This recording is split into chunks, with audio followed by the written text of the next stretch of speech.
السلام علیکم ورحمۃ اللہ وبرکاتہ۔ الحمدللہ ثم الحمدللہ الحمدللہ رب العالمین، نحمد و نصلی علی رسول الکریم، اما بعد۔ قال اللہ تعالی فی شان حبیبہ ان اللہ و ملائکتہ یصلون علی النبی یا ایھا الذین آمنوا صلوا علیہ وسلموا تسلیما۔ اللہم صل علی سیدنا نبینا شفیعنا حبیبنا مولانا محمد وبارک وسلم۔ الحمدللہ ثم الحمدللہ۔ آج ہمارا یہ 125واں درس ہے، یعنی 125، اور آج اس درس میں ہم سورہ بقرہ کی 195ویں آیت کی تلاوت کا شرف حاصل کریں گے اور ترجمہ اور تفسیر بیان کریں گے۔ سماعت فرمائیے اور دعا کیجیے کہ اللہ تبارک و تعالیٰ خیر کا معاملہ فرمائے۔ فاعوذ باللہ من الشیطان الرجیم، بسم اللہ الرحمن الرحیم۔ وَأَنفِقُوا فِي سَبِيلِ اللَّهِ وَلَا تُلْقُوا بِأَيْدِيكُمْ إِلَى التَّهْلُكَةِ وَأَحْسِنُوا إِنَّ اللَّهَ يُحِبُّ الْمُحْسِنِينَ۔ صدق اللہ العلی العظیم۔ ترجمہ سماعت فرمائیے کہ اور اللہ کی راہ میں خرچ کرو اور اپنے ہاتھوں ہلاکت میں نہ پڑو اور بھلائی والے ہو جاؤ، بے شک بھلائی والے اللہ کو محبوب ہیں۔ اس آیت کا پچھلی آیتوں سے چند طرح کا تعلق ہے۔ پچھلی آیت میں جہاد کا حکم دیا گیا، جو کہ بغیر ہتھیار اور اسباب نہیں ہو سکتا، اور یہ سامان مال ہی سے جمع ہو سکتا ہے۔ لہذا اب صدقہ اور خیرات کا حکم دیا جا رہا ہے۔ گویا جانی قربانی کے بعد مالی قربانی کا ذکر ہے۔ پچھلی آیتوں میں جہاد کا حکم تھا۔ بعض کمزور مالدار اپنے ضعف کی وجہ سے جہاد نہیں کر سکتے، اب انہیں حکم دیا جا رہا ہے کہ اگر تم خود مجبور ہو تو کسی غریب بہادر کو سامان جنگ دے کر جہاد کراؤ۔ یعنی پہلے جہاد کرنے کا حکم تھا، اب کرانے کا۔ گزشتہ آیتوں میں حج کرنے کا بھی حکم تھا، اب غریبوں کو حج کرانے کا ذکر کیا جا رہا ہے۔ یعنی اے مالداروں، غربا اور مساکین پر پیسہ خرچ کر کے انہیں حج کراؤ۔ پچھلی آیت میں تقوی کا حکم دیا گیا، چونکہ مالی عبادت بھی تقوی کا ذریعہ ہے، لہذا اب اس کا حکم ہے۔ اس کی شان نزول جو بیان کی گئی ہے وہ یہ کہ اس آیت کے متعلق دو روایتیں ہیں۔ ایک یہ کہ حضرت ابو ایوب انصاری رضی اللہ تعالیٰ عنہ فرماتے ہیں کہ جب فتوحات اسلامیہ کافی ہو گئیں اور اسلام خوب پھیل گیا تو ہم نے مشورہ کیا کہ ہم اب تک اپنے گھر بار اور مال وغیرہ سے غافل رہ کر اشاعت اسلام میں مشغول رہے۔ غافل رہ کے مراد یہ ہے کہ ہم اس کی طرف توجہ نہیں کیے، دنیا کی طرف، دنیائی معاملات کی طرف ہم توجہ کیے بغیر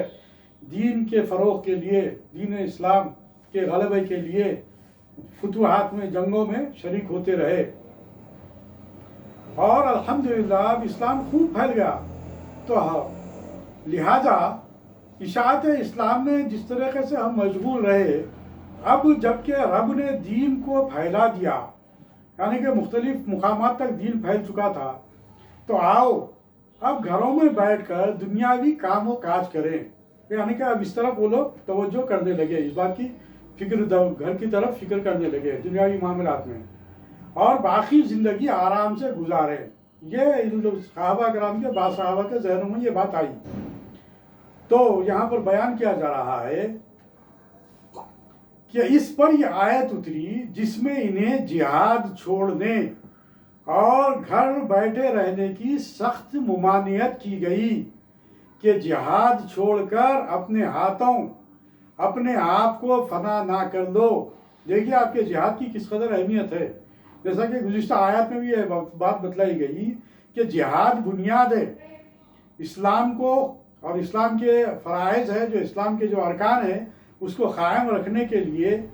جہاد کی بہت بڑی اہمیت ہے، اس کی بہت بڑی فضیلت ہے۔ تو یہاں پر بھی یہ بات بیان کی گئی کہ جہاد کو اگر ترک کر کے اگر تم لوگ بیٹھ جاؤ گے تو اس بات سے ممانعت کی گئی کہ یہ عمل تو تاحیات رہنا چاہیے۔ چنانچہ ابو ایوب انصاری رضی اللہ تعالیٰ عنہ آخر عمر تک جنگ کرتے رہے، اور امیر معاویہ رضی اللہ تعالیٰ عنہ کے زمانے میں قسطنطنیہ کی جنگ میں بھی وہ شریک رہے۔ امیر معاویہ کے زمانے میں جو قسطنطنیہ کی طرف جو جہاد کے لیے جو بھیجا گیا تھا، وہ سرکار صلی اللہ علیہ وسلم کی حدیث کے پیش نظر رکھتے ہوئے کہ جو کوئی قسطنطنیہ کی جنگ میں شریک رہیں گے وہ جنتی ہے، اس بات کا جو سرکار صلی اللہ علیہ وسلم نے اعلان کیا تھا، تو اس بات کو پیش نظر رکھ کر ابو ایوب انصاری رضی اللہ تعالیٰ عنہ اس جنگ میں شریک ہوئے تھے، لیکن وہ جنگ میں شریک رہے، لیکن راستے ہی میں ان کا جو انتقال ہو گیا، کیونکہ وہ بڑا پڑاؤ لمبا چلا، وہ جنگ پوری نہیں ہو سکی تھی۔ بہرحال وہ ایک لمبی تفصیل معاملہ ہے، واقعہ ہے وہ۔ بہرحال اس راہ میں آپ جو ہے سو آپ کو ہم شہید ہی کہیں گے، کیونکہ وہ اسی جنگ کے راہ میں وہ نکلے تھے۔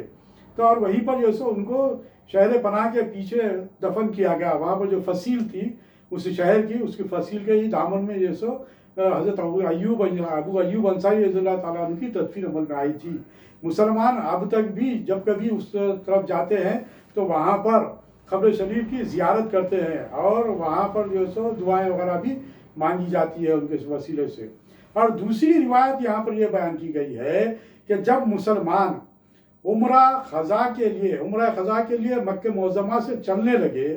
تو ایک جماعت فقراء صحابہ کی حاضر خدمت ہو کر عرض کرنے لگی کہ ہمارے پاس نہ پیسہ ہے نہ توشہ، یہ فریضہ کیوں کر ادا ہو؟ تب یہ آیت کریمہ نازل ہوئی جس میں مالدار مسلمانوں کو ایسے غرباء کی مدد کرنے کی رغبت دی گئی، جیسا کہ یہاں پر جو بات ہے انفقوا فی سبیل اللہ۔ اور ایک بات یہ بھی ہے کہ ہم جب پارہ جو ابتدا جو ہم شروع کیے تھے تو وہاں پر بھی ابتدا میں جو ہے متقیوں کا جو ذکر کیا گیا تھا، الف لام میم ذالک الکتاب لا ریب فیہ ھدی للمتقین الذین یؤمنون بالغیب ویقیمون الصلاۃ ومما رزقناہم ینفقون۔ وہاں پر بھی اسی بات کی تعلیم دی گئی تھی ابتدا ہی میں کہ اللہ کی راہ میں اپنے مال کو خرچ کرو۔ یہاں پر بھی وہی بات بیان کی جا رہی ہے کہ اپنے مال کو اللہ کی راہ میں خرچ کرو۔ انفقوا کے بہت ہی تفصیلی معنی ہے، اس کے بہت یعنی کہ وسیع معنوں میں جیسے وہ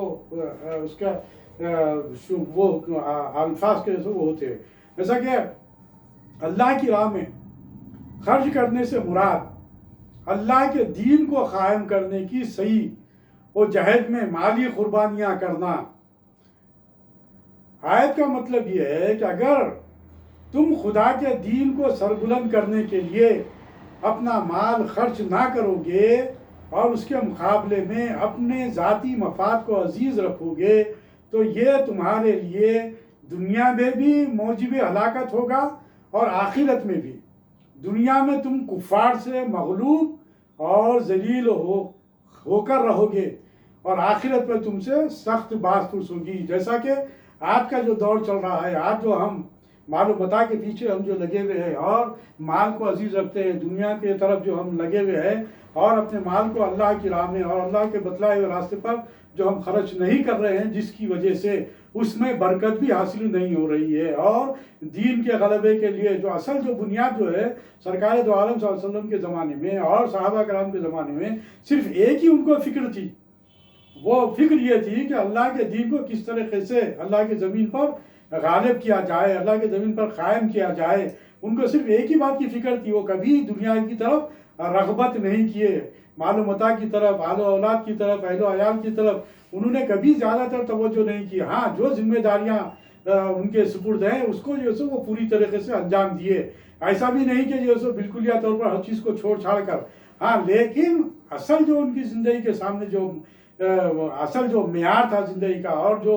منزل ان کے ذہنوں میں تھی اور جو گول انہوں نے اپنے لیے بنا رکھا تھا وہ یہی کہ اللہ کی راہ میں اپنے آپ کو لگا دینا، اللہ کی راہ میں جان اور مال کی جو سو قربانی دینا، اس کے لیے صحابہ کرام ہمیشہ تیار رہتے تھے۔ یہی وجہ تھی کہ اللہ تعالیٰ نے دین کو غالب کیا۔ اس کی تفسیر میں جو باتیں سامنے آ رہی ہے سماعت فرمائیے کہ اے مسلمانوں، بخیل نہ ہو بلکہ جہاد، حج، صدقات اور دیگر تمام نیک کاموں میں اس کو جو سو خرچ کرو، اپنے مال کو خرچ کرو اور بخیلی مت کرو۔ اور اس کے علاوہ جو بات بتلائی گئی یہاں پر وَأَنفِقُوا فِي سَبِيلِ اللَّهِ وَلَا تُلْقُوا بِأَيْدِيكُمْ إِلَى التَّهْلُكَةِ، یعنی کہ اور خرچ کرو اللہ کی راہ میں اور اپنے ہاتھوں ہلاکت میں نہ پڑ جاؤ، اپنے آپ کو ہلاکت میں مت ڈالو۔ تو یہاں پر جو بات ابھی آپ کے سامنے آئی کہ ہلاکت میں مت ڈالو، یہاں پر خرچ کرو، ہلاکت میں مت ڈالو کا کیا مطلب ہے؟ وہ باتیں آپ کے سامنے جو رکھی گئی کہ اگر تم مال کو اگر عزیز رکھو گے اور اللہ کی راہ میں اس کو خرچ نہیں کرو گے تو لازمی بات ہے یہ تمہارے لیے وبال جان بن جائے گا، کیونکہ مال ہی ایک ایسی چیز ہے جس کے تعلق سے، اس سے پہلے بھی آپ کے سامنے بات رکھی گئی تھی کہ جس کے تعلق سے دو سوال کیے جائیں گے کہ کہاں سے کمائے اور کہاں پر خرچ کیے۔ تو اللہ کی راہ میں خرچ کرنا اور اللہ کے بتلائے ہوئے احکام کے تحت خرچ کرنا، یعنی کہ شریعت محمدی صلی اللہ علیہ وسلم کے دائرے کار میں اسے کمانا بھی اور اسے خرچ کرنا بھی ہے۔ اپنی جان و مال، عزت و آبرو بقدر ضرورت خرچ کرو، اور بخیل یا بزدل بن کر یا جہاد چھوڑ کر یا ہلاکت کی جگہ بلا ضرورت جا کر اپنے کو اپنے ہاتھوں ہلاکت میں مت ڈال لو۔ یعنی کہ کبھی بھی ایک بات ہے کہ اگر آپ جہاد کے لیے اگر جا رہے ہیں، آپ جنگ کے لیے اگر جا رہے ہیں تو اس کے لیے، یا پھر آپ حج و عمرے کے لیے اگر جا رہے ہیں تو آپ کے لیے ضرورت اس بات کی ہے کہ آپ وہ توشہ بھی اس کا حاصل کر لے، آپ توشہ رکھ کر جائیں۔ اگر حج کے لیے جا رہے ہیں، عمرے کے لیے جا رہے ہیں تو راستے کا تمام جو ہے سو خرچ اور راستے کا جو توشہ ہے، جو ضروریات زندگی ہے، وہ تمام چیزوں کو اپنے ساتھ رکھ کر جائیں۔ ایسا نہیں کہ بھوکے پیاسے نکل جا رہے ہیں، آپ کوئی چیز ہم ساتھ نہیں رکھ رہے ہیں، جو ضرورت ہے زندگی کے ہے وہ ان چیزوں کو بھی ترک کر دے رہے ہیں۔ اسی طریقے سے اگر ہم جہاد کے لیے نکل رہے ہیں تو ہمارا یہ فریضہ ہے کہ جہاد کے لیے اگر نکل رہے ہیں تو ہتھیار بند ہو کر نکلے، ہتھیار کا انتظام کریں، اپنے گھوڑوں کو تیار کریں۔ یہ تمام چیزیں جیسے اس میں آتی ہیں، اور یہ تمام چیزیں کس سے حاصل ہو سکتے ہیں؟ یہ تمام چیزیں جو حاصل ہوتے ہیں وہ مال سے ہوتے ہیں۔ تو یہاں پر جو بات بتلائی جا رہی ہے کہ مال کی محبت کو دل سے نکالنا، پہلے جو آیات جو ہمارے سامنے آئے وہ جان دینا، اب یہاں پر جو بات سامنے آ رہی ہے اور ابتدا میں بھی سامنے آئی کہ مال کی جو محبت ہے اس کو دلوں سے نکالنا۔ اور قرآن مجید میں اور ایک مقام پر بھی اس بات کی جو تلقین کی گئی کہ اپنے ہاتھوں کو مت باندھ لو، جیسا کہ یہاں پر کہا گیا کہ بخیلی مت کرو، تو وہاں پر بھی قرآن مجید میں اس آیت میں ارشاد فرمایا گیا تھا کہ اپنے ہاتھوں کو مت باندھ لو، یعنی کہ سامنے ایک ضرورت مند انسان ہے جس کو ضرورت ہے، آپ اس کی ضرورت پوری کر سکتے ہیں، آپ کے پاس اس قدر رقم ہے، آپ کے پاس اس قدر مال ہے، تو آپ کے لیے حکم یہ ہے کہ آپ اللہ تعالیٰ کی خوش ندی کے لیے اس کی مدد کرو، اور اپنے ہاتھوں کو اس طرح بھی مت کھول لو کہ تم خود کل مانگنے کے لیے مجبور ہو جاؤ۔ یہ تمام تعلیم اسلام میں ہم کو ملتی ہے۔ ہاں، میانہ روی کی زندگی اختیار کرو، آپ کو ہر جگہ آپ کو یہی چیز اسلام میں ملے گی، نہ بخل کرو نہ بخیلی کرو کہ اپنے ہاتھوں کو باندھ لو، سامنے ضرورت مند ہے، ضرورت اس کی پوری کرنا ہے لیکن آپ اس کی ضرورت پوری نہیں کر رہے ہیں، اور نہ اپنے ہاتھوں کو کھول دو کہ آپ صرف جو سو خیر خیراتی میں لگے ہوئے ہیں، آپ کے پاس جتنا بھی معلوم ہوتا ہے آپ خرچ کرتے چلے جا رہے ہیں، اور ایسا نہ ہو جائے کہ کل آپ کو مانگنے کے لیے ہاتھ پسارنا پڑے۔ اس لیے میانہ روی کی زندگی اختیار کرنے کا اللہ تعالیٰ نے مختلف آیات میں آپ کو یہ باتیں ملیں گی قرآن مجید میں۔ بہرحال یہاں پر بھی جو بات بتلائی گئی وہ یہ، اس آیت کی شان نزول کے پیش نظر رکھتے ہوئے کہ جو لوگ عمرے کے لیے جانے والے تھے ان کے لیے ساز و سامان کا انتظام کرو، یہاں پر جو بات بتلائی گئی، اور یہاں پر یہ بات بتلائی گئی کہ لوگوں سے اچھا سلوک کرو، ہمیشہ اچھے کام کرو، اور رب سے نیک گمان رہو، مایوس نہ ہو جاؤ، اللہ تعالیٰ ایسے ہی نیک کاروں کو پسند فرماتا ہے۔ خیال رہے کہ خرچ 3 طرح کے ہیں، اللہ کی راہ میں، دنیا کی راہ میں اور شیطان کی راہ میں۔ جس خرچ سے رضا الہی مقصود ہو، دنیاوی کاموں کے لیے ہو یا دینی،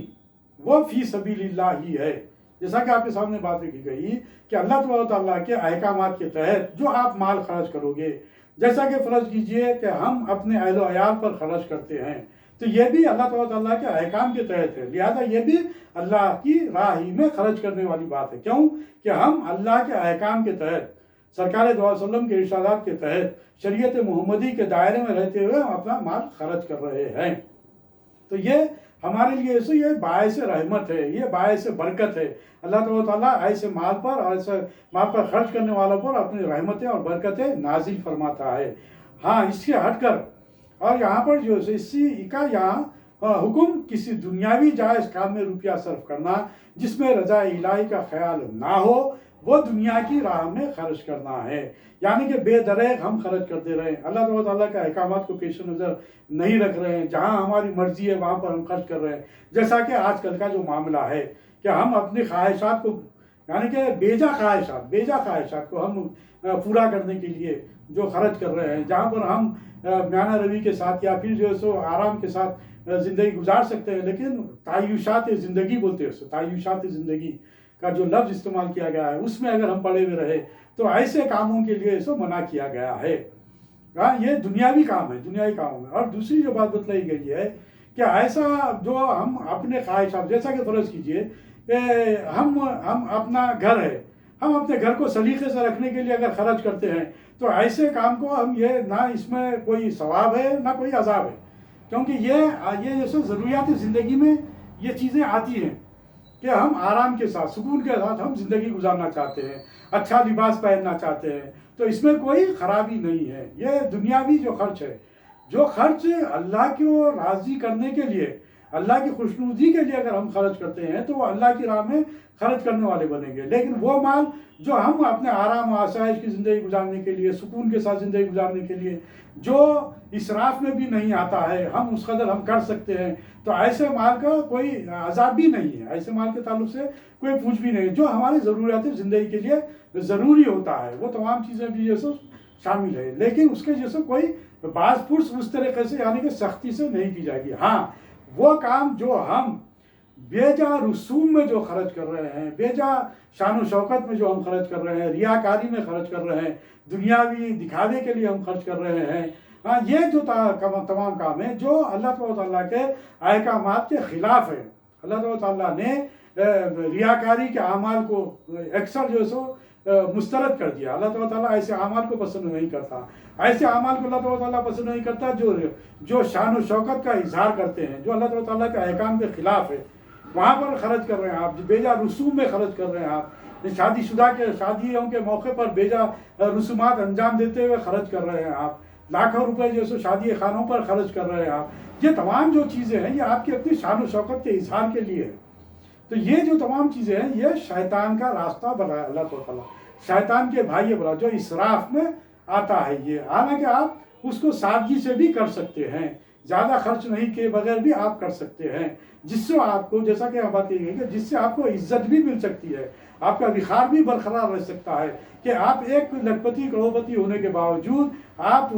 جو ہے سادگی کے ساتھ اگر شادی کرتے ہیں تو اس سے ہوگا یہ کہ اللہ بھی خوش ہوگا اور بھی دنیا والے بھی خوش ہوں گے۔ آپ یہ مت سمجھیے کہ اس سے لوگ کیا کہیں گے۔ آج جس طریقے سے لاکھوں کروڑوں روپے خرچ کر لاکھوں روپے کروڑوں روپے خالی پھولوں پر لگائے جا رہے ہیں اور یعنی کہ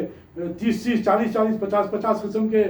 کھانے جو سو لگائے جا رہے ہیں، دسترخوان پر چنے جا رہے ہیں، اور پھر یہ جو ہے ان کے پاس وہ خرچ کر رہے ہیں، پھر بھی جو سو ان کے لیے یہ سوچا جائے گا کہ چلو بھائی ٹھیک ہے۔ لیکن اگر وہ لوگ اگر سادگی سے اگر معاملے اگر کرے تو وہ نذیر بنیں گے لوگوں کے لیے، اس سے جو درمیانی طبقہ جو ہے وہ طبقے کو حوصلہ ملے گا کہ ہم بھی اس طریقے سے شادی کر سکتے ہیں۔ تو یہ جو تمام چیزیں جو لاکھوں روپے جو خرچ کر رہے ہیں شادیوں پر، یہ اسراف میں آتا ہے، یہ شان و شوکت میں آتا ہے، یہ ریاکاری میں آتا ہے، یہ دکھاوے میں آتا ہے۔ تو ایسے اعمال سے ہم کو بچنا چاہیے، اور اللہ تعالیٰ نے منع کیا ہے کہ ایسے حرکتیں کر کے اپنے آپ کو ہلاکت میں مت ڈال لو۔ یہ بھی ہلاکت میں ڈالنے والی بات ہے۔ کیوں کہ کل اللہ تعالیٰ تم سے سوال کرے گا کہ تم اس قدر اپنے مال کو کیوں بھیجا اسراف میں، یعنی کہ شیطان کے راستے میں، شیطان کی بات سن کر